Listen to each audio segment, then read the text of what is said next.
Dios ha sido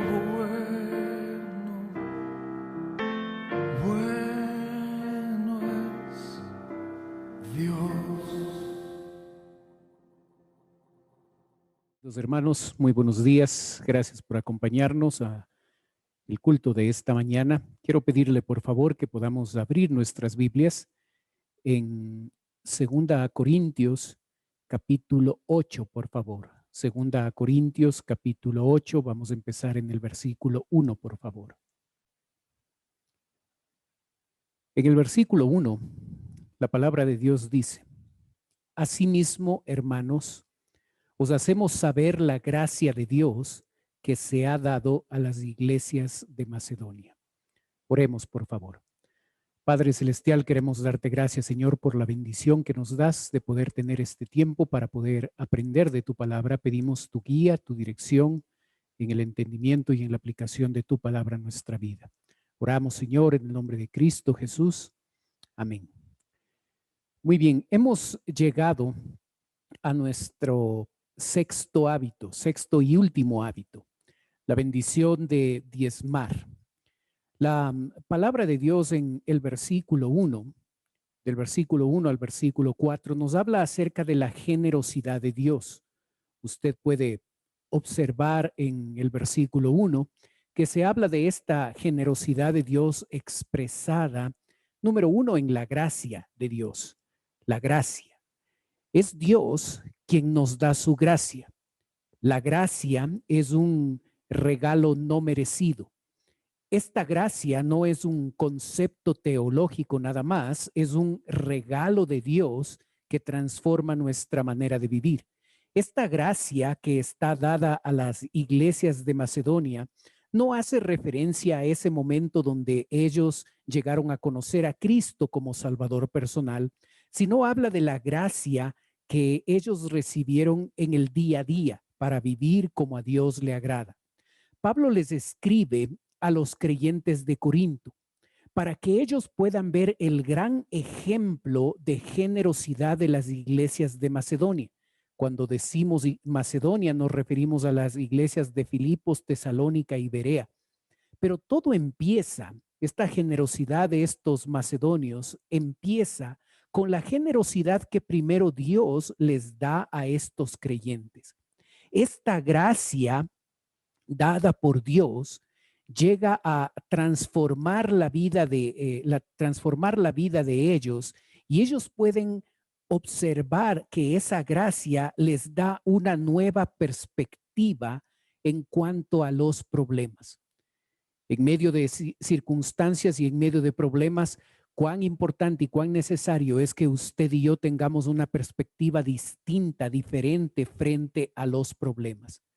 ¿Cómo reaccionaría usted frente a los grandes problemas de esta vida? ¿Cómo usted está reaccionando frente a los problemas difíciles en los que nos encontramos en este tiempo? Ojo, cuando el escritor les habla a estos creyentes, debemos recordar que ellos no están enfrentando cualquier problema. Ellos están enfrentando persecución. El verso 2 dice que en grande prueba de tribulación la abundancia de su gozo y su profunda pobreza abundaron en riquezas de su generosidad. Ellos estaban en una grande prueba de tribulación. Ellos estaban experimentando una profunda pobreza. Es importante diferenciar entre el gozo y la felicidad. La felicidad depende de nuestras circunstancias. Cuando existen circunstancias correctas y positivas, nosotros nos sentimos felices, pero cuando las circunstancias cambian, podemos sentirnos infelices. El gozo es el fruto del Espíritu Santo, no es algo que nosotros producimos, es algo que Dios produce en nuestra vida. El gozo, esa paz y esa tranquilidad va más allá de las circunstancias difíciles que podamos estar experimentando, y aún podemos estar sufriendo y padeciendo cosas difíciles, pero por su gracia nosotros podemos sentir el gozo, la paz, la tranquilidad, la cobertura de nuestro Dios. Estos creyentes a los que escribe Pablo estaban llegando a experimentar un profundo gozo y un profundo deseo de ser generosos con los hermanos de Israel, donde estaban teniendo problemas económicos. Observe cómo la gracia de Dios llega a transformar la perspectiva que nosotros podemos tener frente a los problemas. Esa gracia también nos da una perspectiva frente al dinero. Si usted se fijó en el verso 2, dice que ellos estaban en una profunda pobreza. Y aún estando en una profunda pobreza, ellos abundan en gozo que les llega a motivar a llegar a levantar expresiones de generosidad frente a los hermanos que están sufriendo ahí en Jerusalén. Cuando nosotros llegamos a experimentar la gracia de Dios, nosotros vamos a tener una perspectiva diferente de los problemas, aun cuando estos sean extremos. Cuando nosotros como creyentes llegamos a experimentar la gracia de Dios en nuestra vida, nosotros vamos a tener una perspectiva diferente frente al dinero. Ellos estaban pasando por una profunda pobreza y ellos pudieron seguir la lógica de la mayoría de personas donde yo soy pobre y cómo voy a estar contribuyendo a otros hermanos que también están pasando por crisis. Mi profunda pobreza es mi argumento, mi profunda pobreza es el parámetro que me impide a mí dar esa gracia de Dios. Les llevó a ser generosos. El pastor Kitzmaker dice, 2 siglos antes de que Pablo viniera a Macedonia, las minas de oro en esta provincia proveían cierto grado de riqueza a la población, pero durante el siglo primero de la era cristiana, la economía se había deteriorado y la provincia había caído en una profunda pobreza. Las guerras, las invasiones de los bárbaros, la presencia de Roma y la reestructuración de las provincias contribuyeron a deteriorar la situación financiera. No solo se empobrecieron las zonas rurales, sino los centros urbanos, incluyendo las ciudades romanizadas de Filipos, Tesalónica y Berea. Por el contrario, la ciudad de Corinto floreció financieramente debido al volumen de comercio que generaba sus 2 puertos, Cencrea y Lejaión. En resumen, había en términos económicos una notable diferencia entre Macedonia y Corinto. Pablo alude a este contraste. Y es por eso que usted puede observar en el versículo 2 cómo se muestra ese contraste entre profunda pobreza, mientras los otros que estaban en Corinto llegaban a disfrutar de una economía mucho mejor. Estos hermanos de Macedonia, aún con sus problemas económicos, llegaron a ser generosos, llegaron a levantar ofrendas para ayudar a sus hermanos ahí en Jerusalén. Con pocos recursos, ellos fueron generosos. A veces los pocos recursos son usualmente la excusa que se usa para no dar. El ejemplo de cada uno de ellos con una economía tan afectada ahí en Macedonia es tremendo para nosotros. Ellos no tenían un buen sueldo, ellos no tenían ni un sueldo básico, estaban pasando por una profunda pobreza y aún así estuvieron comprometidos a dar porque la gracia de Dios había transformado sus vidas y les había dado una perspectiva distinta en torno no solo a los problemas, sino en torno al uso del dinero. El versículo 3 dice, pues doy testimonio de que con agrado han dado conforme a sus fuerzas y aún más allá de sus fuerzas. Observamos el esfuerzo y observamos el testimonio que Pablo da de estos hermanos que llegaron a ser generosos en cuanto a sus ofrendas. El verso 4 va un paso más allá y dice, pidiéndonos con muchos ruegos que les concediésemos el privilegio de participar en este servicio para los santos. Ellos consideraron todo este esfuerzo económico como un privilegio para ellos. No lo hicieron con mala actitud. No se sintieron presionados por el apóstol Pablo. La generosidad brotó de un corazón transformado por la gracia de Dios y por ese motivo consideraron el dar, consideraron la ofrenda como un privilegio para participar con otros hermanos. Querido hermano, la gracia de Dios transforma la vida. Pero también Dios es generoso no solo al darnos su gracia, sino también al darnos de su amor. Observe los versículos 8 y 9 ahí en el texto. No hablo como quien manda, sino para poner a prueba por medio de la diligencia de otros también la sinceridad del amor vuestro, porque ya conocéis la gracia de nuestro Señor Jesucristo, que por amor a vosotros se hizo pobre siendo rico, para que nosotros con su pobreza fuésemos enriquecidos.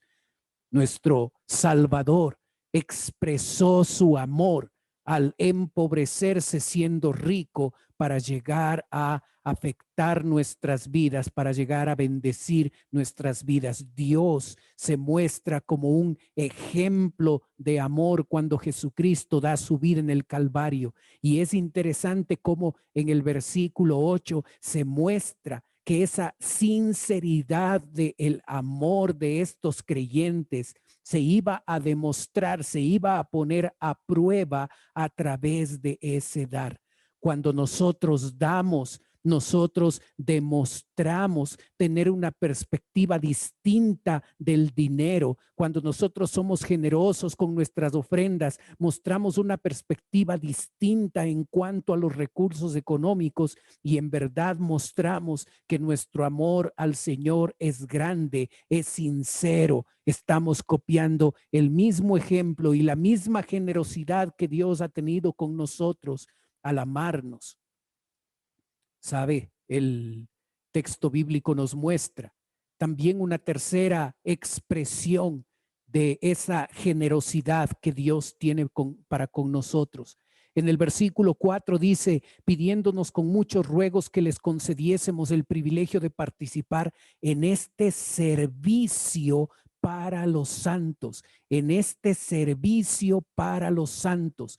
Usted observa en el texto, muchas veces nosotros nos olvidamos de que el dar, el ofrendar en verdad es un servicio a Dios. Dios no está mendigando por nuestra generosidad. La obra de Dios se sostiene y Él no va a mendigar por que nosotros seamos obedientes en esta área. Él es el dueño de todo. Él no necesita nuestro dinero. Nosotros somos los que necesitamos aprovechar ese privilegio de dar. Es elevar a una categoría de servicio a Dios cada vez que nosotros damos las ofrendas. Dios podía utilizar a otros para este servicio. Habían otras personas que tenían una mejor economía. Él pudo haberles dicho a los hermanos de Macedonia, ustedes que están en una profunda pobreza, ustedes están exentos para no dar. Ellos dieron. Y al dar en medio de su profunda pobreza, el apóstol Pablo ahora les exhorta a los creyentes de Corinto que den. Si los creyentes de Macedonia en una profunda pobreza han dado, ¿cómo no debían dar los creyentes de Corinto que estaban con una mejor economía? La generosidad de Dios, número 4, se expresa a través de la bendición que Dios da. Observe el verso 10. Y en esto doy mi consejo, porque esto os conviene a vosotros que comenzasteis antes, no solo a hacerlo, sino también a quererlo desde el año pasado. Usted observa en el texto la bendición que Dios otorga a aquel que es fiel. El texto dice que esto les convenía más a ellos.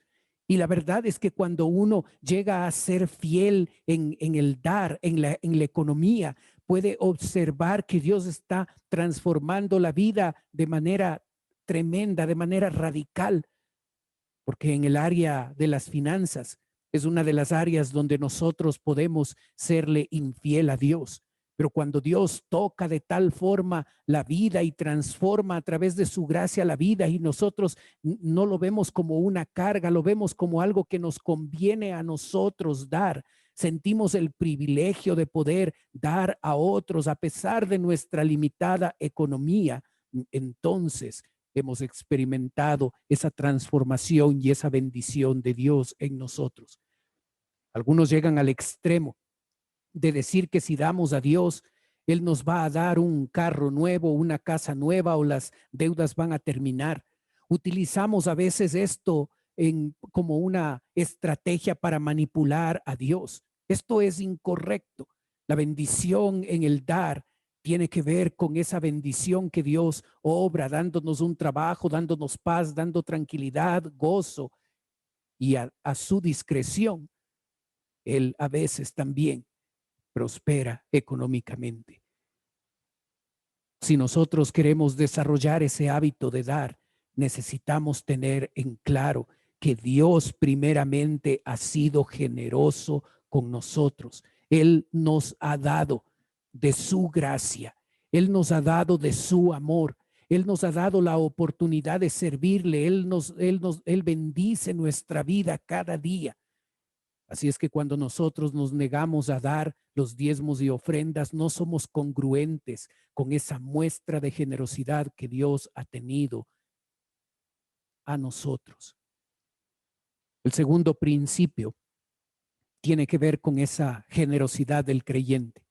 Y por supuesto, sí, en el primer aspecto de esta enseñanza, si no hay un reconocimiento claro de la generosidad de Dios en mi vida, si yo no llego a valorar lo que Dios ha hecho en mi vida, voy a tener problemas a la hora de ser generoso con los recursos que Dios me ha dado.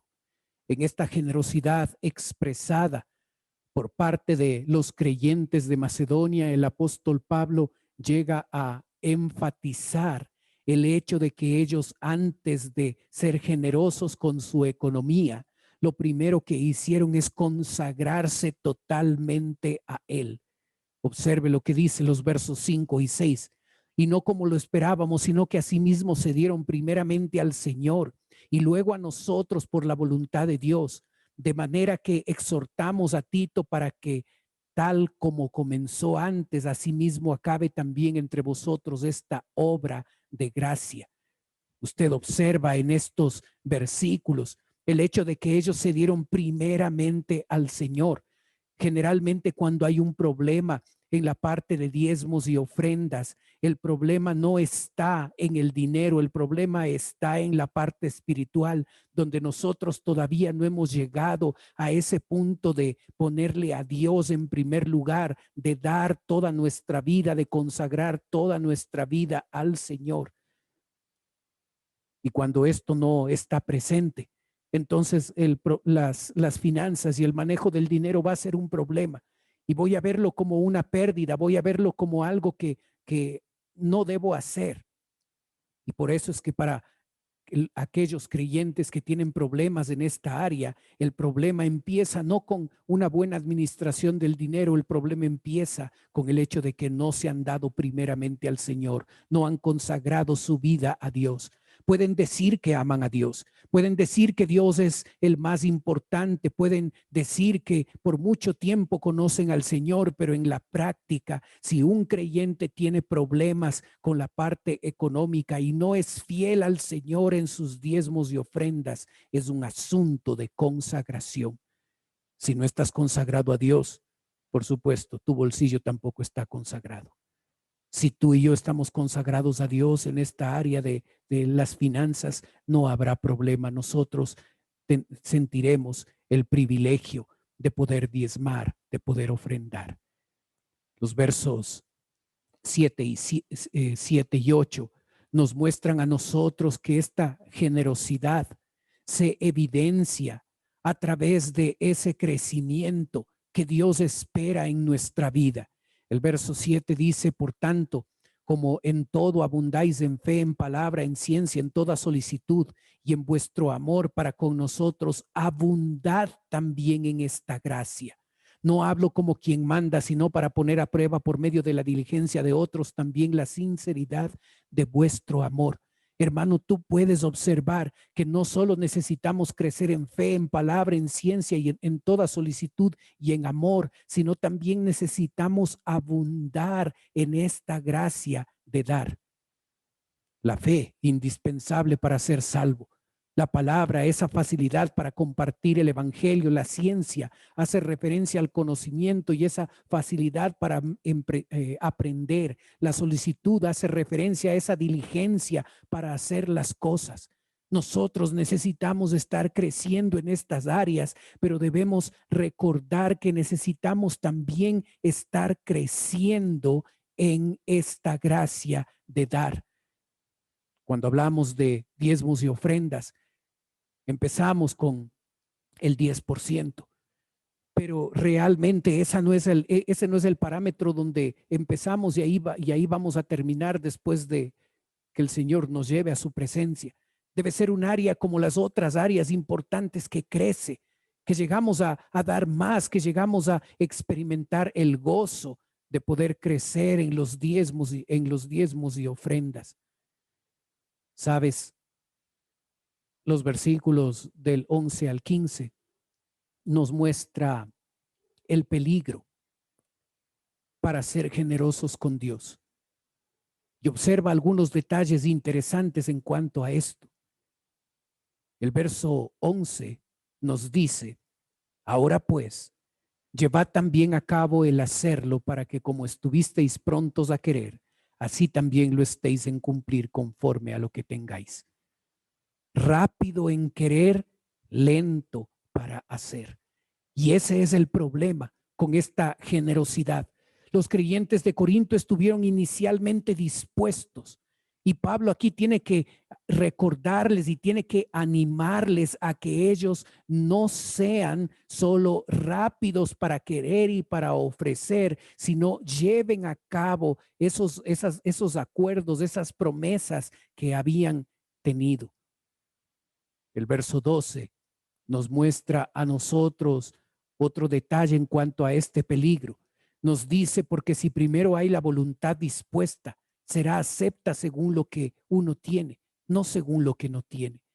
El dar es un mandamiento, pero se necesita que haya disposición para dar, haya esa voluntad dispuesta. En nuestra iglesia, por lo menos, nadie te va a presionar, nadie te va a obligar, nadie te va a llamar para recordarte en cuanto a tus diezmos y ofrendas. Es un mandamiento de Dios, pero tú tienes la opción de tener esa disposición para querer hacerlo. Tengamos cuidado con que esa generosidad a Dios esté fallando en esta área de no tener la voluntad dispuesta. Sabes, los versos 13 al 15 nos muestra el elemento de igualdad. Y el texto bíblico dice en el verso 13: porque no digo esto para que haya para otros holgura y para vosotros estrechez, sino para que en este tiempo con igualdad la abundancia vuestra supla la escasez de ellos, para que también la abundancia de ellos supla la necesidad vuestra, para que haya igualdad. Como está escrito: el que recogió mucho no tuvo más, y el que poco no tuvo menos. Es interesante que el texto bíblico utiliza aquí en el versículo 15 una cita de Éxodo 16, verso 18. Y esta cita hace referencia a que durante 40 años, cada día el pueblo de Israel salía a recoger el maná.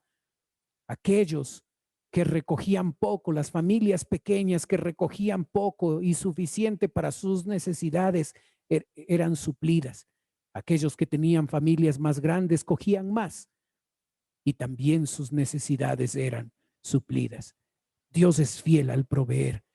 Así que debemos aprender a desarrollar este hábito de ofrendar, ofrendar con generosidad, ofrendar con disposición, ofrendar como una muestra de ese amor hacia nuestro Dios. Querido hermano, es importante que nosotros lleguemos a ser fieles al Señor en esta área del dar. Te invito a orar. Padre Celestial, queremos darte gracias, Señor, por la bendición que nos das de poder estudiar tu palabra. Gracias, Señor, por lo que nos enseñas. Padre, yo ruego por aquellos que han sido fieles, fieles a ti, fieles a la iglesia, aún en este año difícil en cuanto a la economía. Gracias por ello, Señor. Yo pido como es tu promesa, que tú bendigas sus vidas. Padre, te ruego por aquellos que no han sido fieles en esta área de su vida. Y al pasar por este año difícil, más bien esa desobediencia se ha incrementado, se ha fortalecido. Ha habido más razones para no obedecerte en esa área. Y yo ruego, Padre, que tú toques la vida de estos creyentes y les lleves al punto de reconocer que tú has sido un Dios generoso. Nos has dado tu gracia, has transformado nuestra vida, nos has comprado por precio, nos has amado como nadie más nos va a poder amar. Bendices nuestra vida cada día. Y Padre, ayúdanos a ser congruentes con la generosidad que tú has llegado a expresar en cada uno de nosotros. Y que nosotros podamos ser generosos contigo, sabiendo que tú esperas que desarrollemos un hábito en esta área de nuestra vida y que lo hagamos con una buena actitud y que seamos generosos y que tengamos una voluntad dispuesta y que podamos observar cómo en esta área y no solo en las otras áreas espirituales debemos crecer, debemos abundar. Gracias, Señor, por la bendición de diezmar. Oramos en el nombre de Cristo Jesús. Amén. Dios ha sido bueno.